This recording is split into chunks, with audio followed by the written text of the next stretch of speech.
Olá, queridos alinhados, sejam todos bem-vindos a mais um episódio. E que prazer a gente poder estar juntos aqui e compartilhar histórias incríveis com você. Se você ainda não foi lá no nosso canal, por favor, se inscreve, compartilha. Tem muitos episódios para você ver com pessoas incríveis.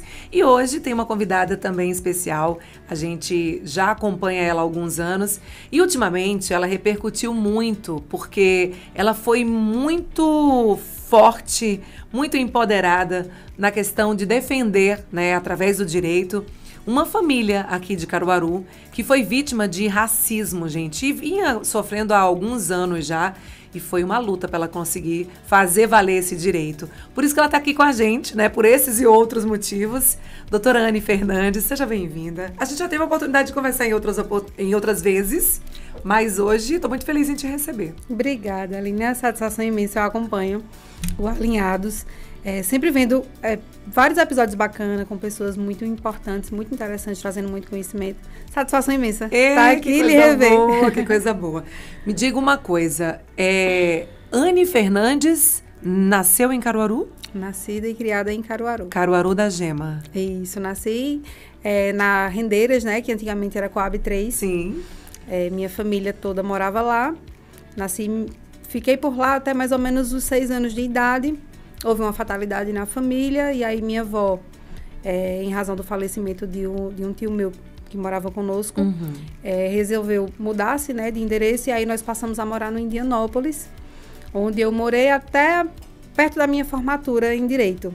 Depois mudei-me para o centro da cidade e hoje que sou casada, moro na Boa Vista. Que coisa boa. Irmãos?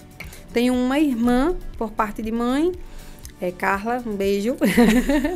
E tenho um irmão que eu vim conhecer já agora, com 30 anos de idade. Nossa, que interessante. É um irmão paterno.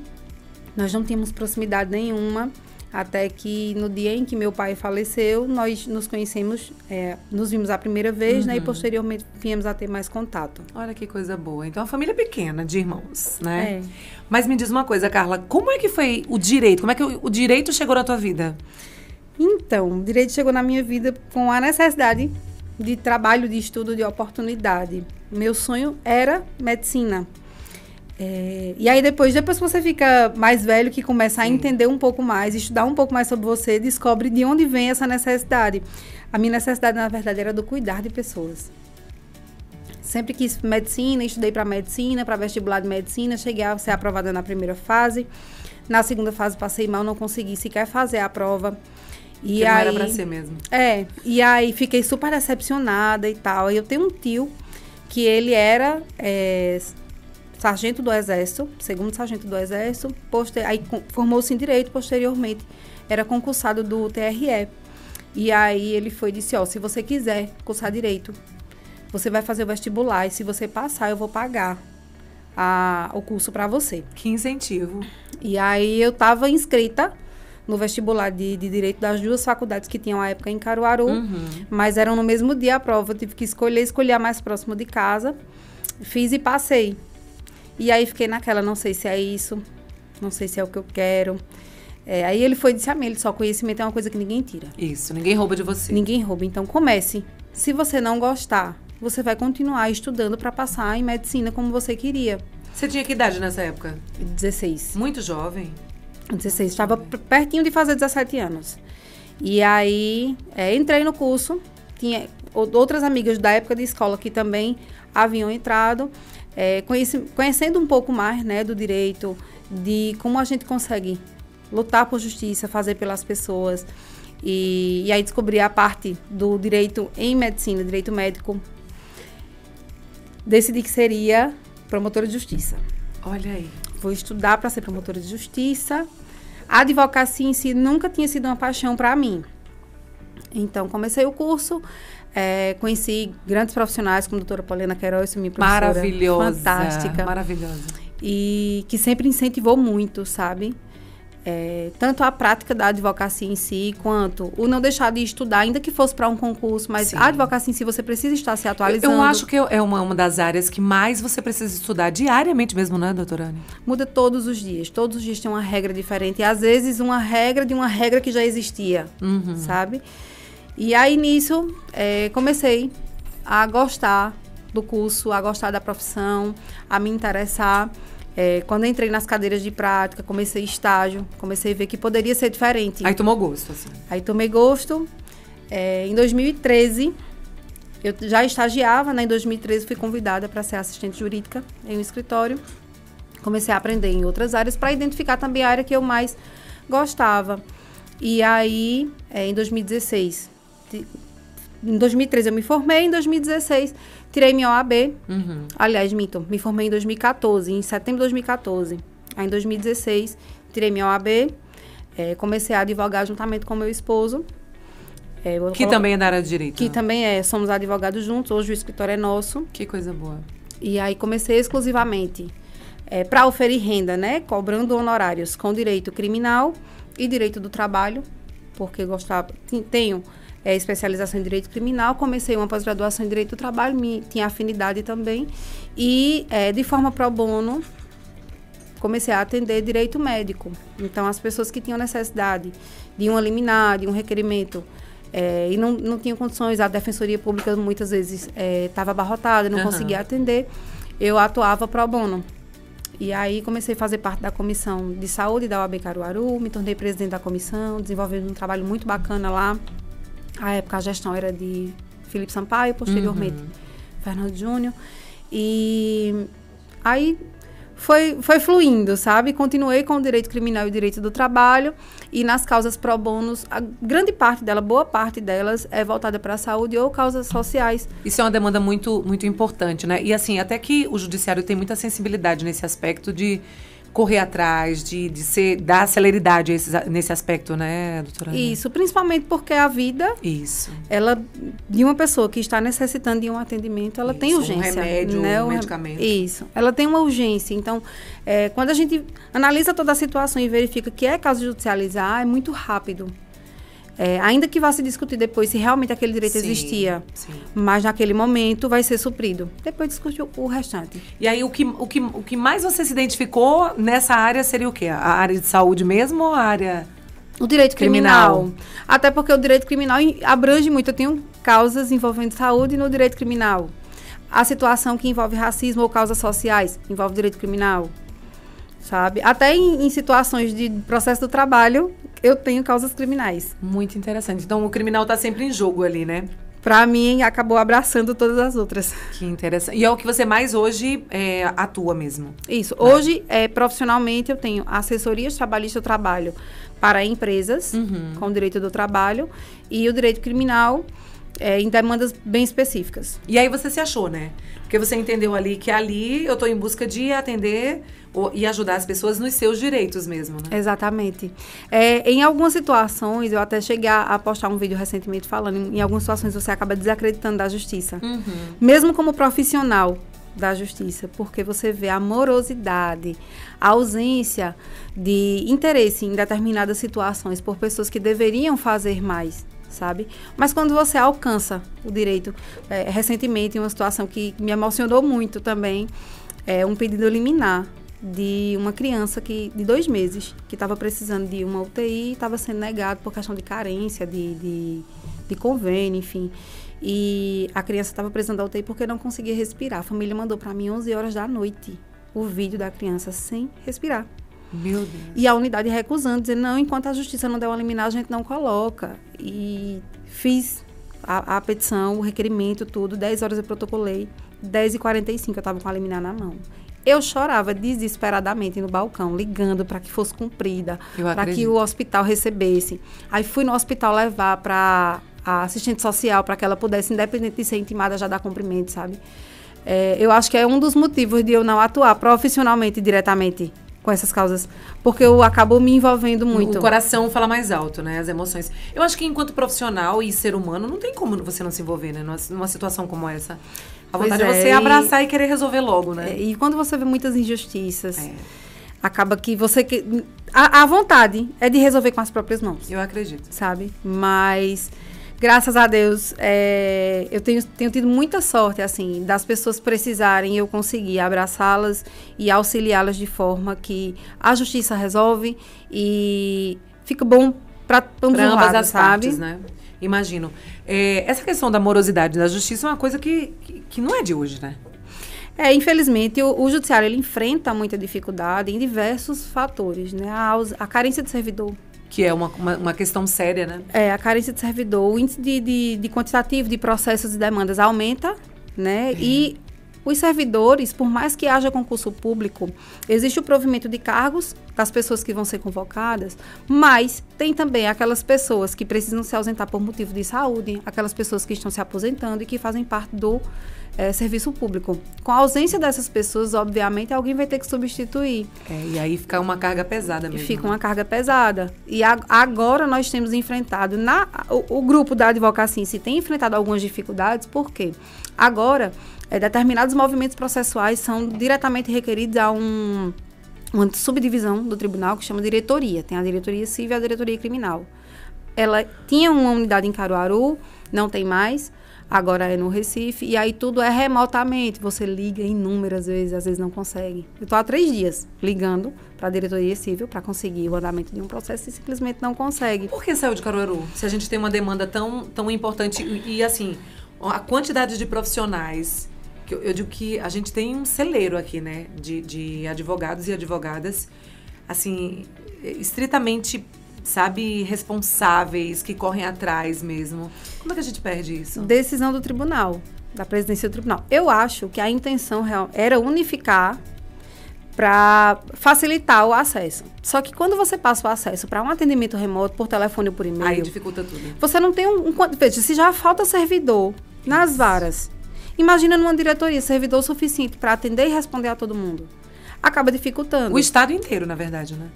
É muito dificultoso. A diretoria criminal é a mesma coisa. E aí, assim, alguns andamentos a gente consegue direto na vara. Vai lá na vara e consegue dar outras coisas. Por mais que o servidor que está ali tenha a boa vontade de querer fazer, ele não consegue, porque a responsabilidade é da diretoria. Por exemplo, não vou nem dar exemplo de cliente, mas um exemplo meu. Sim. Em um determinado processo, a sentença foi favorável, e aí existem os honorários de sucumbência, que é a parte que perde, quem paga. Esses honorários foram pagos mediante depósito judicial. É um boleto que paga e fica à disposição do tribunal para que o tribunal faça um alvará. Repasse. Para que o advogado receba. Tenho colegas que estão há 6 meses. Para receber esse dinheiro. Esperando para receber. Eu tenho, pessoalmente, uma demanda que fazem 4 meses. Já Quer tem dizer, a o dinheiro ordem. Tá lá, tudo certinho. Já está lá, o despacho está lá, do juiz, Meu dizendo Deus que encerra o do processo céu. e que é para pagar. E o alvará não foi confeccionado. Que o alvará não é de responsabilidade da vara. É sério, né? Aí você olha de fora, né? Aí diz assim, meu Deus, e não entende a complexidade que é isso, né? Aí a morosidade não é só para o cliente, é. não é só para a parte que está sofrendo. É para a pro gente advogado também. Até porque o que eu costumo dizer aos meus clientes, veja, por mim, resolve-se muito rápido. Por mim, em 1 mês, 2, o processo está encerrado. Porque, primeiro, é mais uma demanda, entende? Se eu consigo concluir o processo, resolver, ainda que num acordo, é menos um processo, e aí eu consigo me dedicar com mais tempo a outras demandas. Além disso, o nome do advogado é feito como? O nome do advogado Quando é feito... você vai ganhando as causas, Exatamente. né? Então, para mim, é melhor que eu ganhe e que resolva rápido, porque para mim é o nome também que está em jogo. Mas os clientes muitas vezes acham que é o advogado que está ali enrolando, que não está fazendo, sabe? Mas a realidade é um pouquinho diferente. E aí, enquanto profissionais, por muitas vezes, nos questionamos, sabe? Se é isso mesmo, porque a justiça... As recentes decisões que têm saído, que vão de encontro, inclusive, com a Constituição Federal, a gente diz, mas não faz sentido, não era para ser desse jeito, não concordo. E aí acaba achando determinadas decisões brechas, né? Injustas, muitas brechas, sabe? Mas assim, quando a gente alcança justiça, quando a gente consegue, de fato, enxergar que o trabalho da gente está fazendo bem para a vida de uma pessoa, que a gente renova, sabe? A esperança, as forças, e começa tudo de novo. De que tem que ter muito amor, dedicação e tem que ter vocação mesmo para isso. Porque senão você desiste, né? Eu acho que é uma profissão muito resiliente, sabe? Todos os dias. Tem um ditado que diz que a advocacia não é profissão de covardes. E eu acho que é a maior verdade. Porque todos os dias você precisa de coragem, de força, de resiliência. Porque tem sempre alguém tentando fazer você desistir, né? Demais. Além de fazer desistir, a gente enfrenta vários pequenos obstáculos. em algumas situações, pessoas como Poliana Queiroz, doutora Poliana Queiroz, quando eu me formei, você se forma e você não tem experiência. Isso é muito complicado, né? Porque se você tem uma família de pessoas que já estão no direito, que já tem um nome...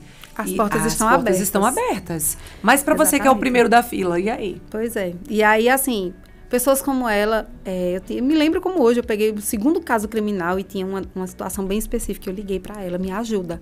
Eu não sei se eu faço assim, se eu faço dessa forma, qual é o melhor caminho, porque eu preciso de um caminho mais rápido.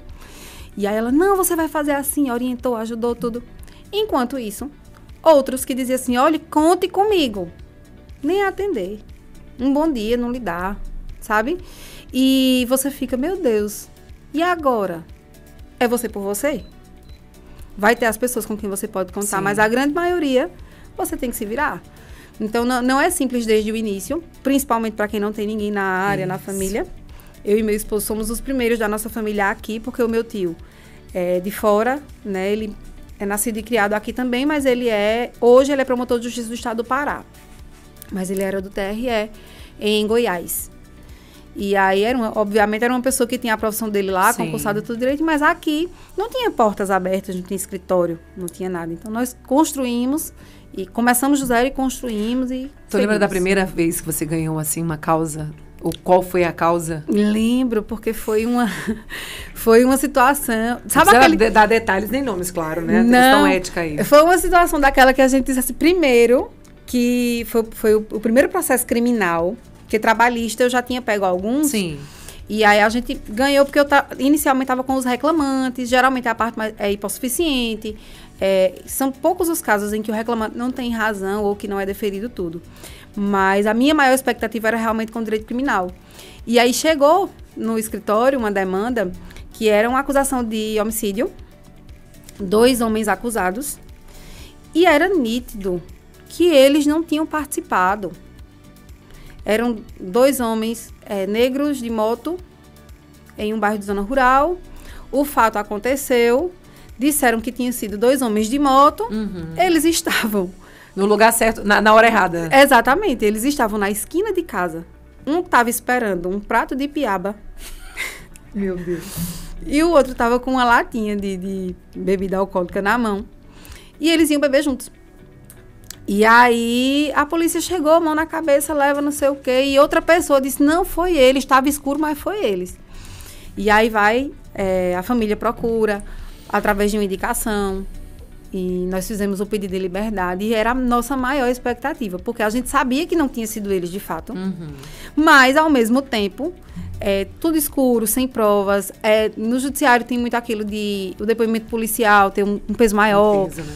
E aí a gente ficou, e agora, e agora, e agora? Mas fez um pedido de liminar. E é raríssimo o tribunal dar habeas corpus liminarmente. São em raros casos. Geralmente, a liminar é negada para analisar o caso em si. E nesse caso, saiu a liminar. Mulher, só faltei soltar fogos. Eu acredito. Eu me senti... Aqueles advogados de seriado, não tem? Sim. Eu sei demais. A minha primeira causa. A primeira. Saí de lá, assim, com a certeza de que eu era PhD em Direito Criminal. Mas isso dá um gás, né? Demais. E aí, agora também é assim... a gente comenta muito, principalmente com os estagiários hoje, porque foi o primeiro processo, nós cobramos uma quantia de honorários. Me lembro como hoje. Primeiro processo criminal de uma quantia considerada... Tô rica. Tô rica. Não é isso que eu vou fazer da minha vida. Depois disso, foram 8 meses. Sem processo criminal nenhum. Porque não é uma demanda também muito... corriqueira, né? Veja, crime acontece todos os dias. Sim. Problema tem todos os dias. Sim. Mas a questão da possibilidade também da família pagar por um advogado particular, sim, sabe? É bem mais delicado. Mas, assim, foi realmente muito no início. A gente inaugurou o escritório com 2 meses, eu acho. Chegou esse processo. No início. E aí tem aquela questão de não ter nome, das pessoas indicarem outras pessoas. E é o processo, assim, que eu mais me lembro. Ficou na história. Já sentiu medo? Já fui no ameaçada. Aspecto sério? Já fui ameaçada, já fui seguida. E o pior, tá? Como é que você lida com isso? Eu atuo com direito criminal e eu nunca fui ameaçada, perseguida ou xingada por nenhum cliente meu. Nenhum. todas as situações em que eu fui perseguida em 2 situações.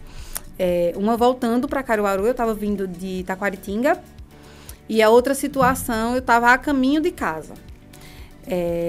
Já fui ameaçada em 2 oportunidades. Pessoalmente ou através de telefone? Uma foi por telefone. WhatsApp, não, minto. Primeiro foi no Facebook, depois foi no WhatsApp. A mesma pessoa, as mesmas, já que foram 2. E a outra situação foi pessoalmente, eu saindo da delegacia. Eu estava acompanhando uma cliente. Todas essas situações foi por conta que eu estava advogando em favor de alguém. Igual aconteceu com a situação da família de Wesley. Que a Hilária proferiu xingamentos, ela chegou a fazer 2 ameaças, mas não foram gravadas. E aí o pessoal chegou a ouvir, mas não tem a gravação como tem de outras situações. Uhum. Mas aí tem xingamento, enfim. E como é que você lida com isso? Porque, de qualquer maneira, você sente um medo ali, né? Porque, imagina, numa situação, você chegando em casa, estava dirigindo? Não. Eu dirijo, mas eu sempre dei prioridade ao meu esposo estar dirigindo comigo. Ah, então você estava acompanhada. Só uma das situações que foi aqui, a pessoa me seguiu, até eu tinha um comércio, e a pessoa me seguiu até o comércio. Quando eu desci do carro, eu entrei, e aí ele estava de moto, jogou a moto, assim, no sentido de eu passo por cima, sabe? Misericórdia. Foi. Só que eu sou uma pessoa bem, assim, brava. Aí eu quero ir pra cima. Sério, Anne? Isso não me paralisa Só você? teve uma oportunidade que eu fiquei realmente com medo e paralisada, porque eu estava gestante. Também, aí fiquei, meu Deus, e agora? Quer dizer, não minha houve família... nem respeito nessa questão de... Vou respeitar. Mas eu ainda não tinha divulgado, as pessoas não tinham conhecimento, não. Só quem sabia era meu esposo. A gente passou um tempinho ainda para dizer que tinha acontecido em razão de uma perda anterior. Mas aí eu fiquei com bastante medo, fiquei uns dias sem sair de casa. Apesar de praticar o tiro desportivo, nunca tive a vontade de comprar uma arma, de possuir. E aí comecei a analisar a possibilidade, já nessa época, de ter a minha arma, ainda que fosse de CR, de posse. Mas acabei não dando entrada. Tenho a minha inscrição, frequento o clube, mas não comprei a arma. Gosto muito de praticar o esporte, mas não tenho interesse em possuir, não acho que... Mas também não acho... Eu penso assim, eu tenho o direito de escolha. Sim. Se eu quero ou não. Se eu acho que é um meio de defesa hábil para mim, ok. Se eu não acho, eu não vou possuir.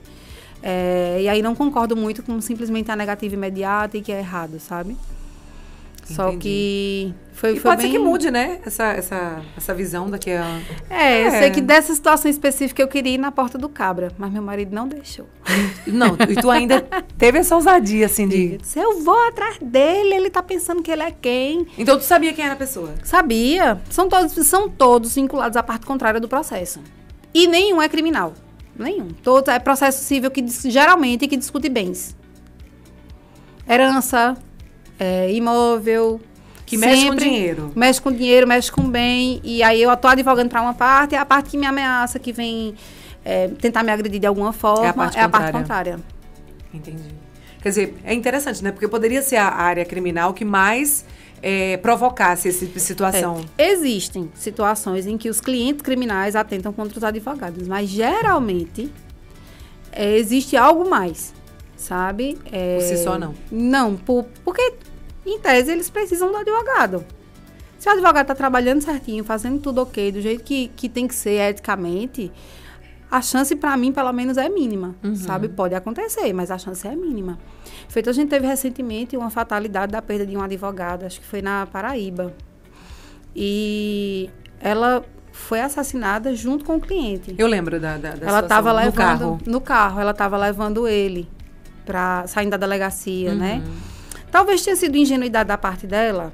Talvez, porque ela sabia que ele já vinha sendo ameaçado, que ele tinha cometido um delito. Então, obviamente, se fossem tentar algo, acabaria resvalando nela. Isso. Mas é uma fatalidade. É uma pessoa que morreu em razão de um processo criminal, de uma situação criminal, mas que não estava diretamente ligada a ter feito nada, sabe? Foi mais realmente, acho que até para não deixar testemunha. Do momento em que você começou no direito, né? Quando você avalia esses 8... Assim, já tinha uma experiência antes, mas realmente atuando 8 anos. Do início lá, do escritório, até hoje, o que é que muda, né, na perspectiva de ter cuidado, de estar mais atento, de rede social, de tá criando provas ali? O que é que vocês têm mais cuidado hoje? Porque eu digo, houve uma reviravolta, né? Quando a gente observa hoje rede social, tudo serve como prova, tudo pode ser uma coisa importante ali. O que é que vocês mais se preocupam nesse aspecto? A exposição. Porque, assim, muita coisa serve como prova, mas hoje também existem inúmeros entendimentos que no juridiquês a gente chama de jurisprudência, que são entendimentos de tribunais diversos, não reconhecendo print, mensagem de WhatsApp como prova. Ainda que seja feita a ata notarial em cartório, em algumas situações não é mais reconhecido. Então, a prova, ainda que exista a publicização nas redes sociais, ela é um pouco delicada. Até porque, com a chegada da inteligência artificial, sim, muito pode se produzir. Exatamente. Usando voz, usando imagem da pessoa, sabe? Então, o direito digital hoje tem sido muito falado, muito estudado. Nós recentemente participamos de um mini curso para falar sobre provas digitais, justamente para ter esse cuidado. Mas o maior cuidado que nós temos imediatamente é com exposição. Eu até enfrento um pouquinho de dificuldade. Uma das minhas estagiárias diz assim, você tem que postar mais. Tem o Instagram do escritório, a gente precisa colocar a informação lá. Só que é você estar presente todos os dias. Eu tinha muito mais fotos da minha filha em momentos de família no meu Instagram, sim, que eu deixei de colocar. Porque por mais que eu saiba que na minha atividade eu estou trabalhando eticamente, estou fazendo do jeito que precisa ser, já aconteceram situações de eu ser ameaçada e perseguida por um processo que não era nem criminal, eu estava do outro lado. Uma das situações, a pessoa me ameaçou, disse que sabia onde eu morava e tal. E eu estava com o nome na procuração do processo, porque o escritório era eu e meu esposo, né, os responsáveis, mas quem faz a demanda é o meu esposo, o advogado dos autos é ele quem tem a frente. E aí foi pra cima de mim. Veio de tabela. Foi. Que é a parte que não é, mas é a parte mais frágil. Mas né? Foi justamente isso que aconteceu, porque em outra oportunidade eu estive com meu esposo em uma das audiências desse processo e a pessoa ficou realmente me intimidando.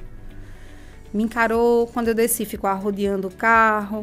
E aí você via, meu esposo também estava lá, também era advogado dos autos. E por quê?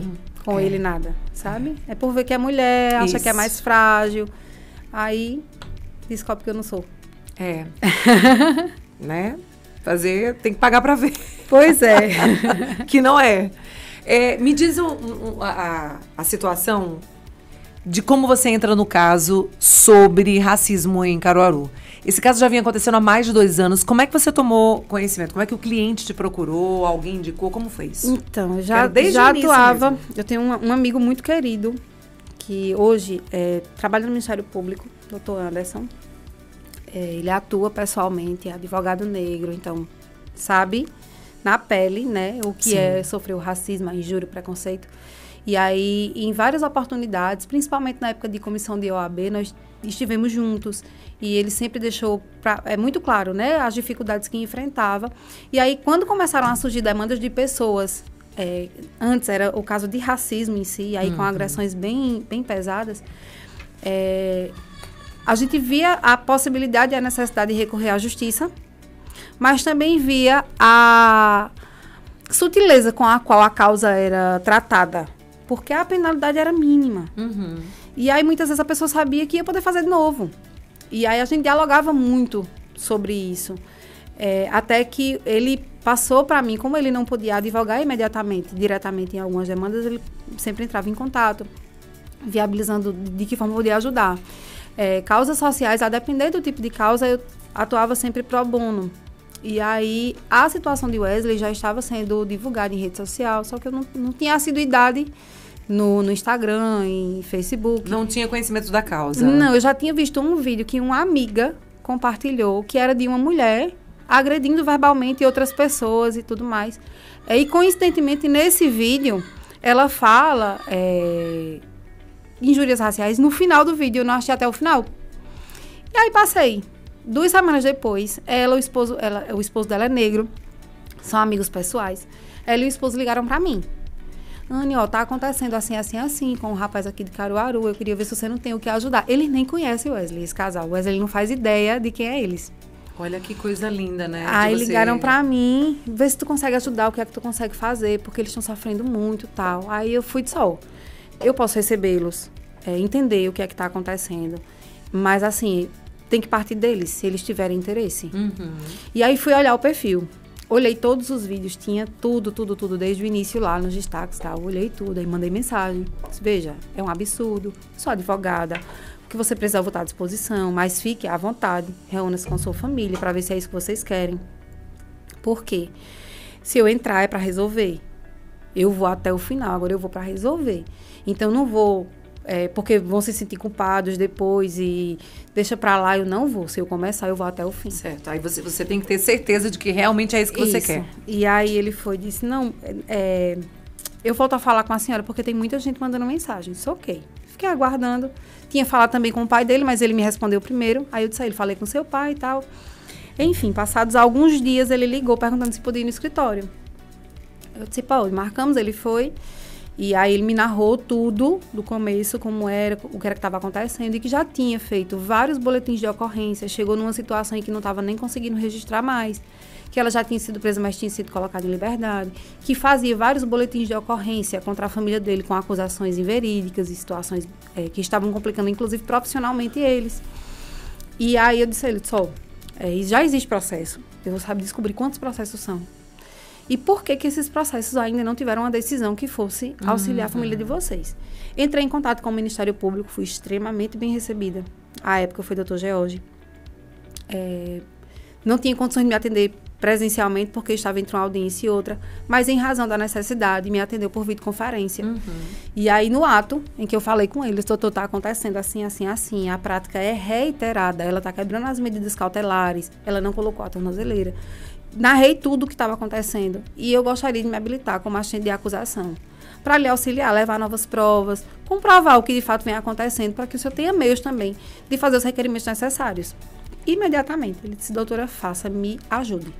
Porque isso que a senhora está me dizendo agora, eu não tenho conhecimento. Ou seja, eram registrados novos boletins de ocorrência, a polícia era chamada, tem uma numeração que eles colocam lá que chama Mike, só que isso não estava sendo encaminhado ao judiciário. Eles não tinham conhecimento. Para o judiciário, ela tinha sido presa em flagrante delito, tinha sido colocada em liberdade mediante liberdade provisória, estava com as medidas cautelares diversas da prisão aplicadas e estava cumprindo. Estava tudo ok. Enquanto isso, a família sofrendo. Quanto tempo já havia que ela tinha sido presa?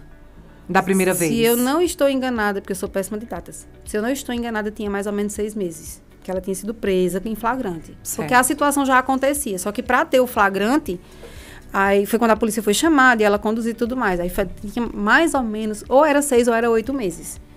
E aí vários descumprimentos.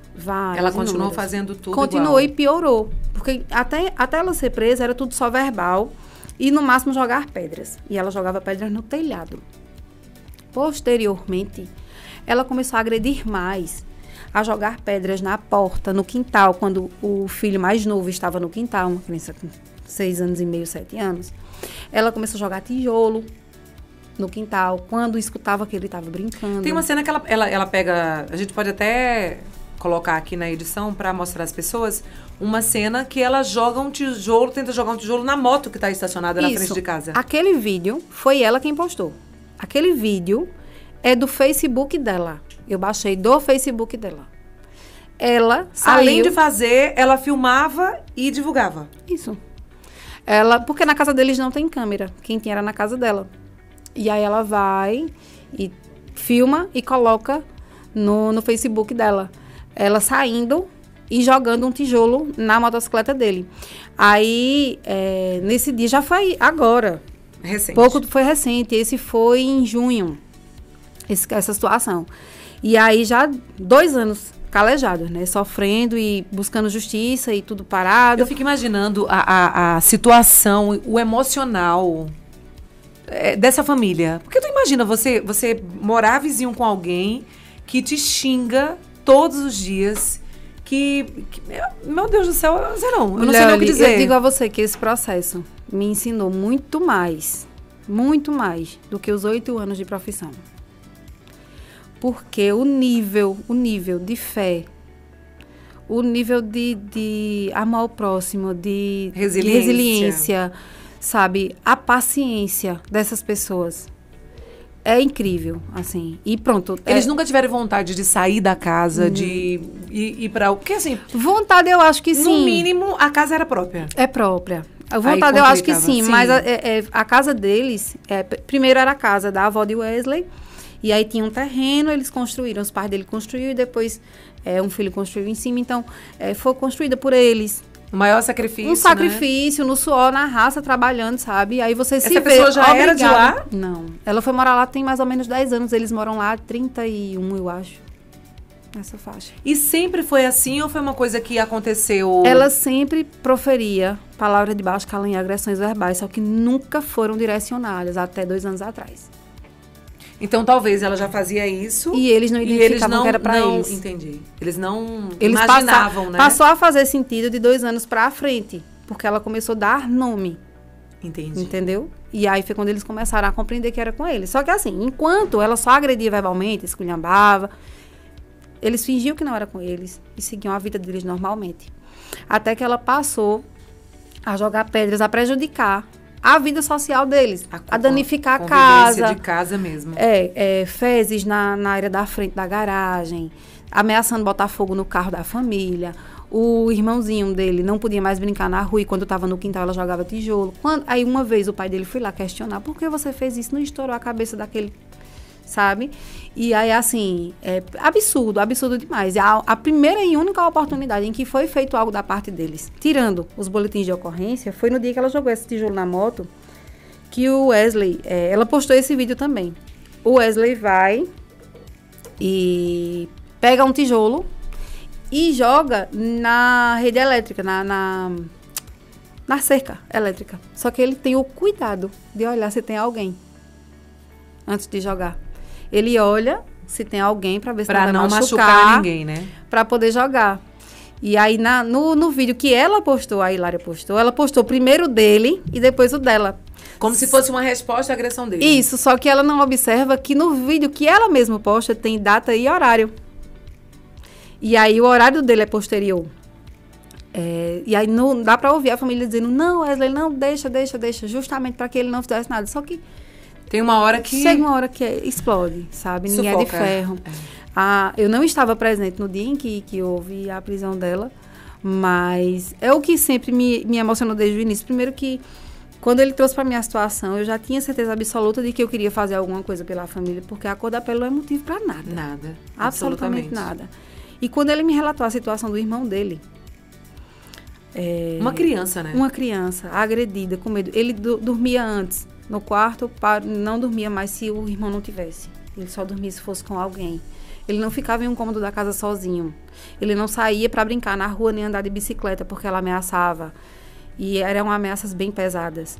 Ele não ia para o quintal porque ela jogava tijolo, pedra, ele não podia brincar, não quiser. Era uma criança que estava em cárcere privado. E por conta da cor da pele. E ele sabe disso. Agora me diga, como é que essa criança cresce? Isso. Colocando na cabeça que a cor da pele é motivo para que ele seja agredido. E no dia em que aconteceu a prisão dela, minha equipe foi acompanhar a família e eu fui para a delegacia. E aí eu recebi um vídeo. Ele chorava, com as mãozinhas assim, comemorando. Aquilo me quebrou de um jeito. Acredito. Até eu fiquei emocionada. Que eu disse, meu Deus. Valeu a pena, né? Demais. E eu fui para a porta da delegacia. A gente via a tua emoção, a voz embargou assim. Nossa, eu digo... Sabe, parecia, meu Deus, eu consegui fazer justiça por essa família. A gente sentia a tua emoção. E o tanto de julgamento, sabe? Ainda hoje, recentemente nós vimos em uma das nossas redes sociais, uma pessoa dizendo assim, isso é frescura, tudo agora é mimimi, tudo é racismo. Pra quem não sente na pele, né? Não sente na pele. É fácil falar. Até um familiar dela chegou a me ameaçar nas redes sociais. Colocou lá quem eu pensava que eu era, que eu só falava da irmã dela, que na verdade o que eu narro são as situações jurídicas do caso. Mas que eu só falava da irmã dela, que eu não pensava que a irmã dela tem mãe e a avó e que também estão sofrendo. Mas já que eu não pensava nelas, ela não ia pensar em mim, que eu tomasse cuidado. Aí antes de eu responder, ela apagou. Mas tu printou? Não. Foi exatamente isso que eu estava conversando com Beatriz. Ela, você não printou. Porque, na verdade, eu vi a notificação naquela da tela. Sim. E aí, quando eu abri, que eu ia printar, ela já tinha apagado. Eu cheguei a ver na notificação de tela. Entendeu? Entendi. Não cheguei a printar. Mas não me amedronta. Muito pelo contrário. É mais um motivo para eu continuar em todos os processos. Doutora Anne, eu fiquei muito surpresa, até então, porque eu não conhecia o caso, não tinha conhecimento. E aí, quando eu vi a repercussão, eu percebi que tinha muita gente nas redes sociais suas, do próprio Wesley, comemorando, assim, sabe? Comemorando muito mesmo aquela prisão, porque já conhecia o caso de muito tempo e que, né, se compadecia com aquela situação. Muita gente, né? inclusive Muita de gente. outros estados. Eu recebi mensagem de duas moças que moram em Boston. Recebi mensagem de uma pessoa que mora no Rio Grande do Norte. Tem uma outra Luana pessoa. Luana Piovani fez repostou um várias vídeo, vezes. repostou, né? A Paloma Bernardi entrou em contato. Todo mundo realmente impactado com a situação, indignado com o que estava acontecendo e querendo entender o motivo de não ter sido feita justiça. Até tiveram algumas pessoas que postaram cobrando de quem, na verdade, não podia fazer nada. Porque, assim, a família dele foi recepcionada pela comissão da OAB, né? Que protege as questões raciais. E é a comissão pró-racial da OAB. E, assim, a comissão recebeu, ouviu, indicou caminhos.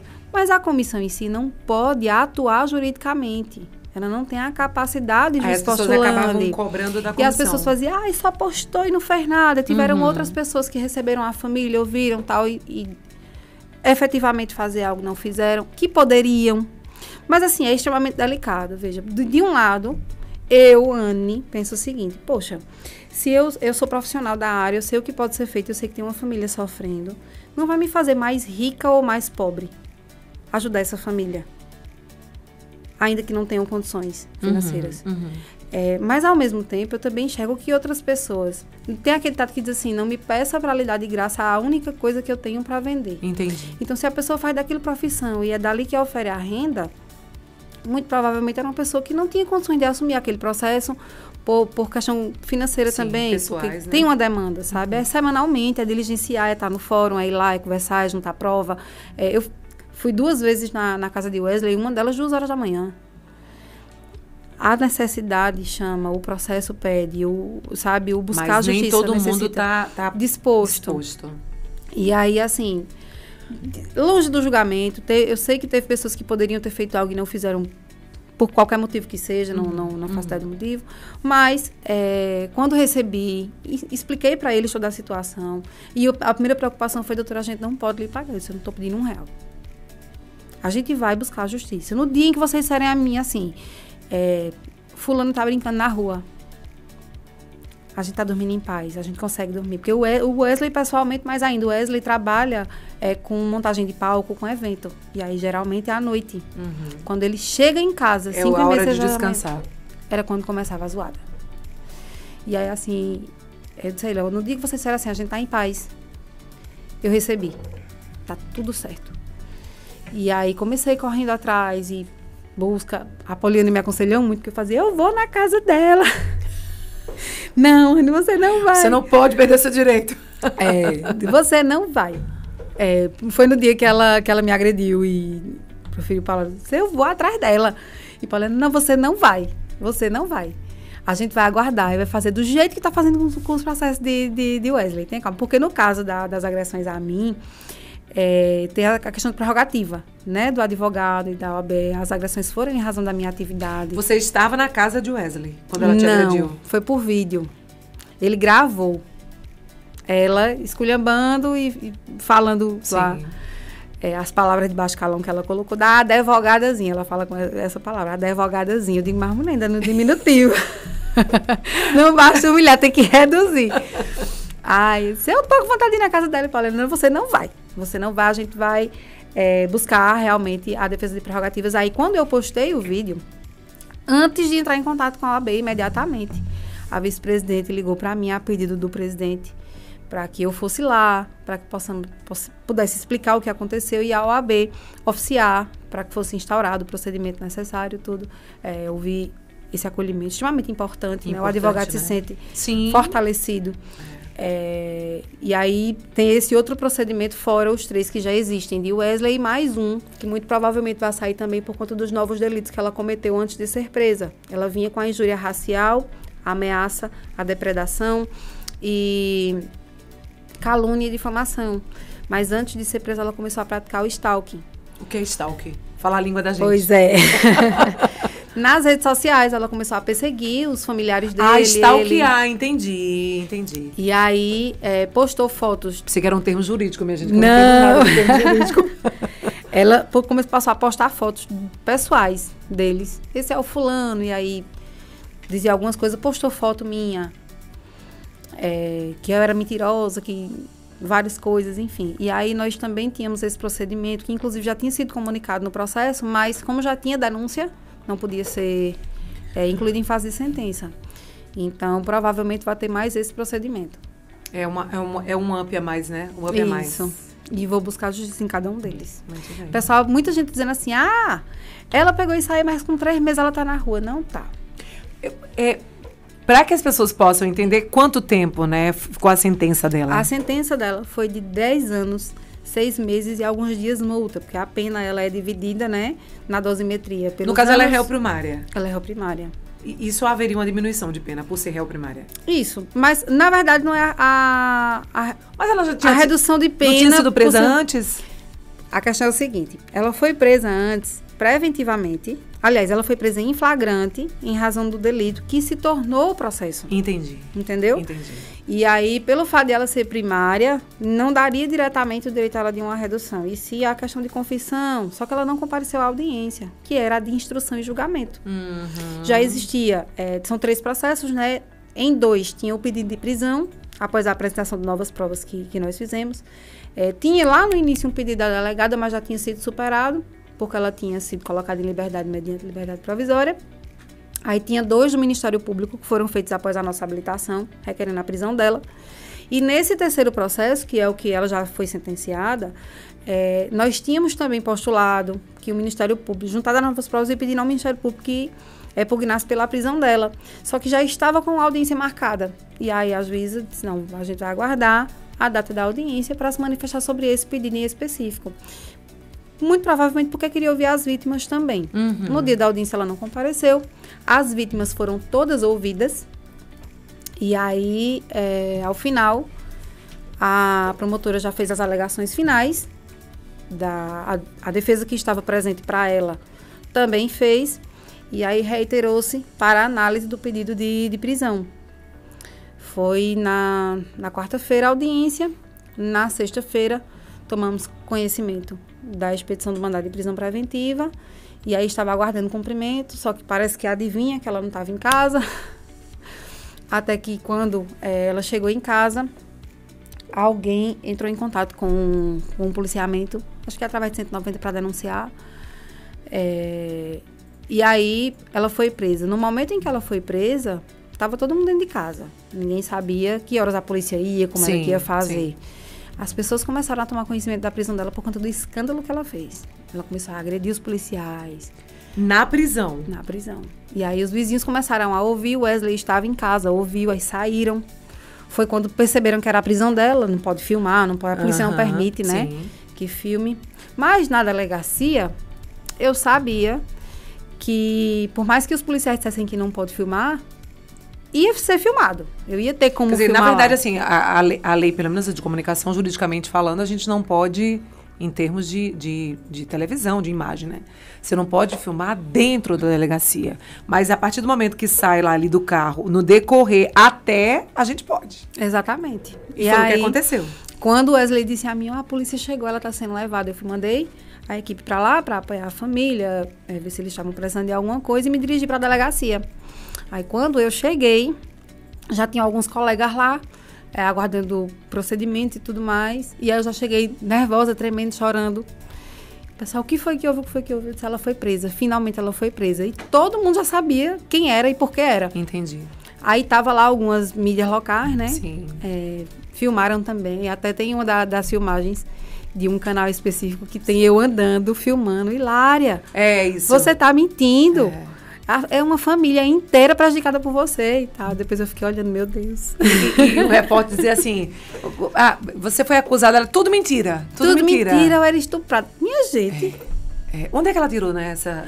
Eu não faço a menor ideia. Porque assim, veja, a acusação de estupro é uma acusação, já é uma absurda, né? Já é séria.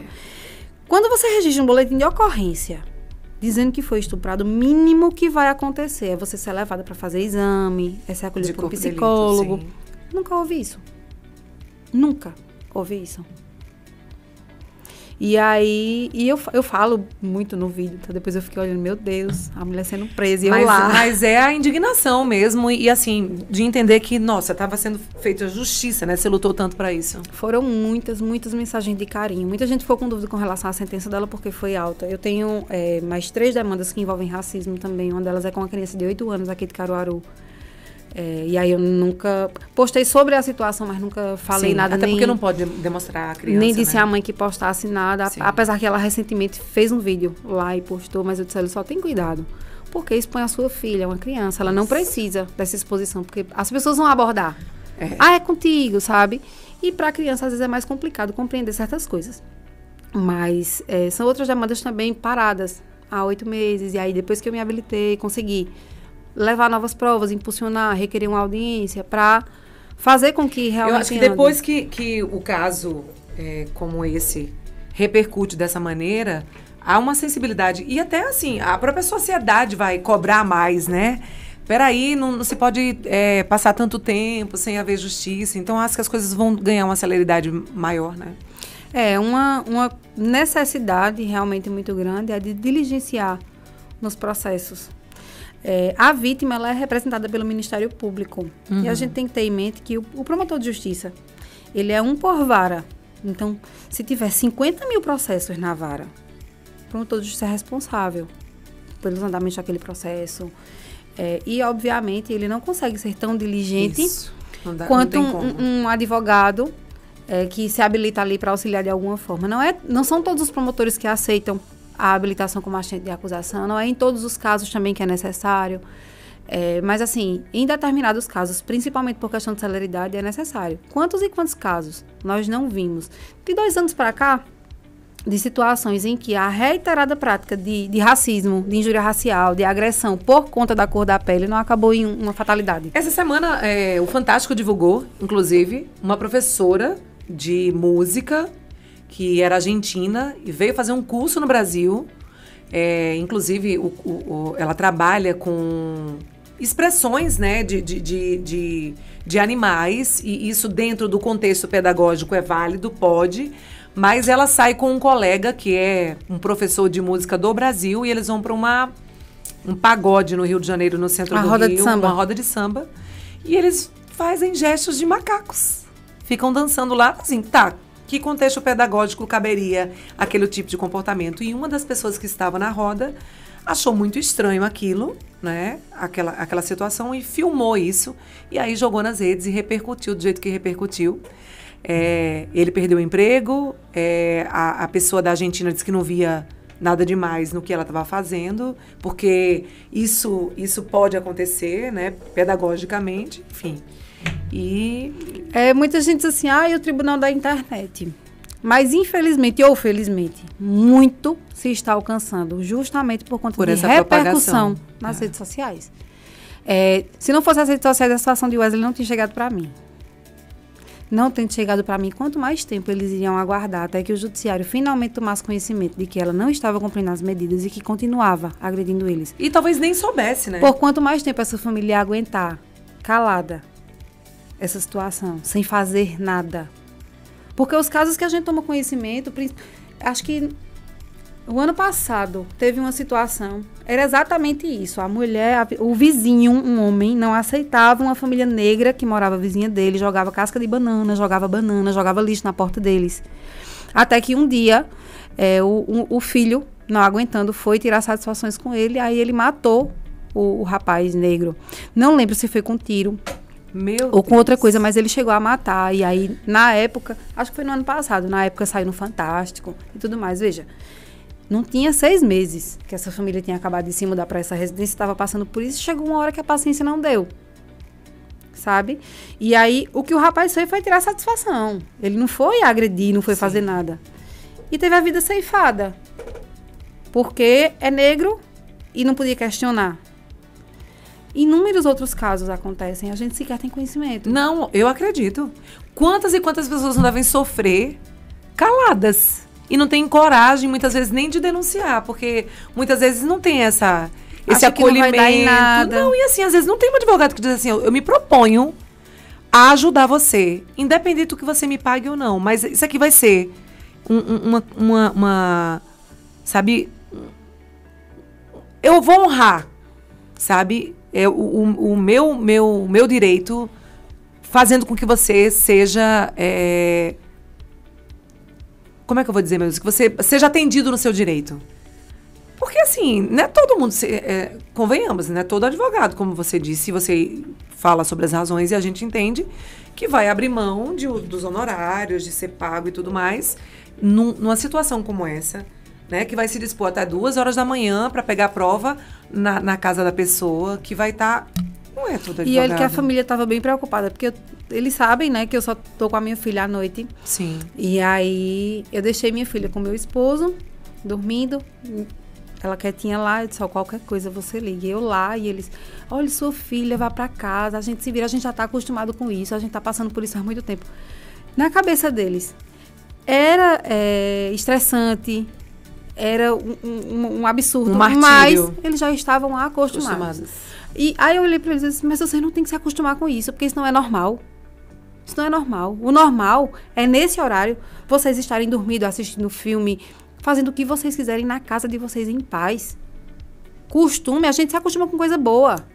A gente não tem que se acostumar com esse tipo de situação. E vocês não precisam passar por isso.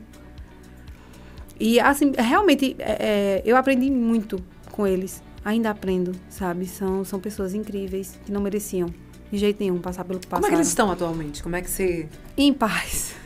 Bem, amanhã é o aniversário do pequenininho. Achei a coisa mais fofa. Ele mandou um vídeo me convidando para o aniversário. Meu Deus. A senhora vem pro meu bolinho. Que bacana isso. Né? E assim, eu recebo os vídeos dele.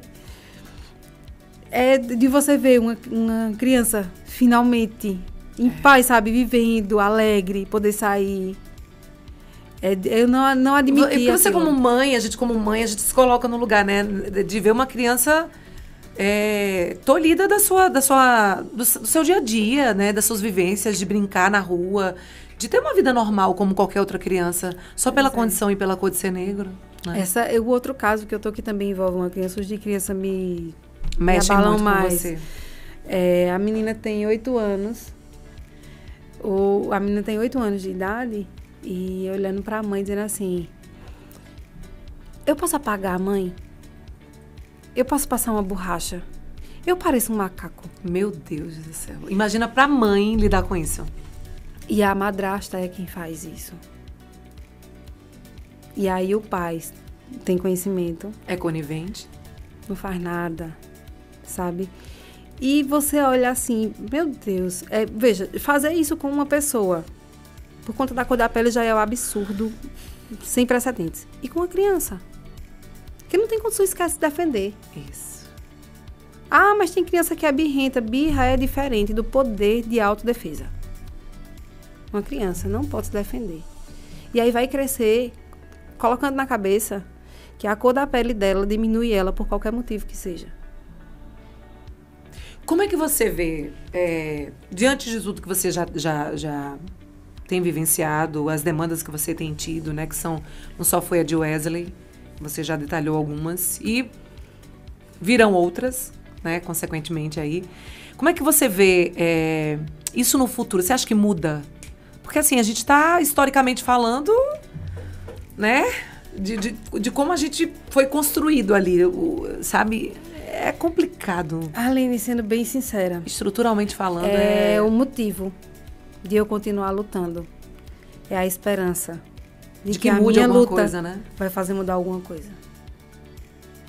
Você acha que a impunidade leva as pessoas a acreditarem que não vai ser feita justiça, eu não vou ser presa mesmo? É exatamente isso. É a impunidade, é o achar que não vai dar em nada, ou que se der pouca coisa, sabe? Porque se você analisar, e tu é negro, né? Eu tenho mais direito que tu. Pois é, se você analisar, a lei, ela traz, no caso da injúria racial, de 2 a 5 anos, além de multa. Tem as qualificadoras, tem aumento de pena, mas isso é a base. O juiz, ele vai analisar para sentenciar com base no caso concreto. E a pena máxima são em situações extremas, sabe? Para a gente já é absurdo, mas no judiciário existe uma ponderação com relação à dosimetria de pena. Então, a possibilidade de uma pessoa pegar 5 anos, que é o máximo, passa de 4 e o regime inicial de cumprimento de pena é o fechado, se não tiver nenhuma redução. A probabilidade não é tão grande, sabe? Por isso a necessidade de novas provas, de movimentar o processo, mostrando a realidade do que está acontecendo. E aí as pessoas acham, mas saiu a sentença, pegou 2 anos, vai cumprir ali assinando, prestar um serviço à comunidade. Deu em nada. A sensação de justiça não existe. E realmente né? E aí desacreditam, sabe? Existem também as situações de pessoas que vão fazer uma denúncia nesse sentido e até na delegacia são recebidos como se fosse um crime pormenorizado. Então, não é tão simples. E é o que eu bato na tecla, o que eu digo. Precisamos denunciar, precisamos falar. Precisamos buscar direito e justiça nesses casos. Porque em uma situação como a de Wesley, foi uma sentença de 10 anos e 6 meses, nós temos mais 2 processos além do meu e a possibilidade de mais um. Se eu conseguir mais 10 anos em cada um deles, é no mínimo 30. Por uma pessoa que estava cometendo racismo e injúria racial. E eu vou lutar por isso. Assim como todos os outros. E eu orientava muito ele, não faça nada. Até chegou um dia que ele me mandou um vídeo de um pessoal que foi depredar lá a casa dela e picharam racista no muro e tal, não sei o quê. E aí eu fiz um vídeo, minha gente, veja, eu entendo a indignação de vocês, eu entendo vocês quererem fazer isso com as próprias mãos, ir lá e levar algum prejuízo para ela, já que ela há tanto tempo prejudica uma família inteira. Mas isso não está beneficiando em nada o Wesley. Por quê? Ela acabou, fizeram lá, picharam, quebraram tudo, e imediatamente após, ela vai agredir a família dele de novo. Porque na cabeça dela... Foi amando dele. Foi ele, sabe? E foi muita gente indignada. Ela teve uma das situações, ano passado, eu acho, foi no ano passado, que ela agrediu, não sei se foi com racismo também, mas um entregador. E ele juntou uma turma e foi pra porta dela. E chutaram o portão, ela mesma que postou os vídeos, os mototáxis lá, os entregadores estão na porta dela. E aí ela acusa o Wesley, que foi ele, que foi amando dele. E sem ter nada a ver. Sem ter nada a ver, foram várias pequenas situações, porque as pessoas estavam indignadas. Na rua ninguém aguentava mais. Todos os moradores da rua saíram e aplaudiram na hora que ela foi presa, todo mundo satisfeito, porque era uma família inteira sofrendo. E aí, assim, gostaria que essa fosse a realidade sentenciada de todas as outras demandas envolvendo o racismo. Eu gostaria muito que o judiciário tivesse uma prioridade na tramitação para que não acontecesse fatalidades de pessoas que não aguentam mais esperar a morosidade do judiciário. Infelizmente, não é a realidade. Mas é buscar fazer justiça dessa forma. Buscar que os outros processos recebam sentenças iguais e que a punição para esse tipo de crime, para essas pessoas, seja uma punição exemplar. Que orientações, pra gente finalizar, porque a gente ficava mais uma hora aqui conversando, você dá para quem tá passando pela situação? Quero que você direcione a sua fala e diga para quem tá aqui acompanhando a gente. O que é preciso fazer? O que é que eu preciso unir de provas? Por que a importância de buscar um advogado, né? De contratar alguém que vai te guiar, vai te orientar, para que a gente corra atrás dos seus direitos, né? Não se deixe... Eu estou falando só sobre a questão de injúria racial e racismo, né? Mas por tantas outras coisas que podem acontecer. Recentemente, inclusive, chegaram demandas, que eu também tô à frente, que são de preconceito, racismo e capacitismo contra crianças autistas. Algumas das situações praticadas pelos professores, as pessoas que são responsáveis pela educação enquanto a criança está na escola. A orientação é a mesma. Se você é vítima de racismo, de injúria racial, se você tem conhecimento de alguém que é, assim como de crianças autistas, de pessoas autistas, que sofrem capacitismo, preconceito, discriminação, registre o boletim de ocorrência, ainda que você não seja vítima. Se você for vítima, o faça. Se você não é vítima, você pode ser noticiante do fato, informando onde acontece, com quem acontece, assim como pode registrar a denúncia formal no Ministério Público. Se você tem um processo que não está tendo andamento devido, ou que por algum motivo, pelo motivo que você não saiba, está parado e aí você não está tendo a sensação de justiça, procure o Ministério Público, peça informações sobre o seu processo, procure constituir um advogado, pode ser através da defensoria, pode ser um advogado pro bono, um advogado particular, mas alguém que vai fomentar o andamento processual e buscar a justiça para você. Mas acredite na justiça. Ela pode tardar, mas falhar, ela não vai. Pois é, ficou um recado aqui. Eu amei a gente ter tido a oportunidade de conversar, né? Eu te desejo, assim, que você tenha cada vez mais essa garra, essa determinação, esse empoderamento, porque eu acredito que enquanto mãe, mulher, esposa, advogada, né? Vivendo numa sociedade que a gente precisa cobrar muito, né? De que se faça justiça em muitos âmbitos, a gente tenha pessoas como você realmente determinadas a mudar o curso dessa história. Tem muita coisa para melhorar, mas se a gente consegue, como você conseguiu, com muita luta e determinação, mudar a vida de uma família inteira, né? Principalmente de uma criança que sofria muito com isso, a gente fica muito feliz. Que Deus abençoe muito você, para você continuar com essa luta e você conquistar cada vez mais vitórias. Amém, a nós todos. É o que eu comentei com o pai de Wesley, ele dizendo a mim, mas doutora, a senhora vive disso. Eu disse, deixa eu lhe explicar uma coisa. Eu venho de uma família humilde, de empreendedores. Fui criada pelos meus avós. Meu avô era gesseiro e minha avó do lar. Nunca me deixaram faltar nada. Educação, roupa, nada. Nunca me faltou nada. Mas também nunca tivemos aos montes. Nunca fomos ricos. Mesmo assim, Deus me deu a oportunidade de estudar, de ter conhecimento. E de esse conhecimento se tornar o meu trabalho. E com ele eu poder mudar a vida das pessoas. Se Deus me der essa oportunidade, o mínimo que eu posso fazer é usar um pouquinho do meu conhecimento para fazer o bem por alguém. Então, se essa for a missão, se isso é o que eu tenho que carregar, eu vou carregar. E eu espero que as pessoas façam isso. Eles vão me pagar muito, vivendo bem, sendo felizes. E quando alguém bater na porta, precisando de alguma coisa, estender a mão, que eu sei que eles fazem. Que lindo, né, gente? Eu amei essa oportunidade de a gente conversar com a doutora Anne Fernandes, essa advogada maravilhosa, criminalista, na área de saúde também atua. Vai lá, né? A gente não pode divulgar, porque a OAB mata a gente se a gente divulgar, mas você vai encontrar ela nas redes sociais, com certeza. Muito obrigada, gratidão, obrigada, viu? Muito obrigada. Compartilhar. A gente podia passar o resto do dia aqui. Ou conversando muito. Mas foi maravilhoso, uma bom. Satisfação. Espero em outras oportunidades estar aqui. Com certeza. E saiba que você é exemplo para muita gente, viu? Meu Deus. É espelho de empoderamento, de apoio realmente à mulher, ao empreendedorismo, ao não desistir. E essa fala, esse momento, alinhados, é muito importante nisso. Que bom, fico muito feliz. Gente, a gente se encontra próxima quarta-feira com outra entrevista especial, tá bom? Fiquem com Deus, paz e bem. Até quarta. Tchau, tchau.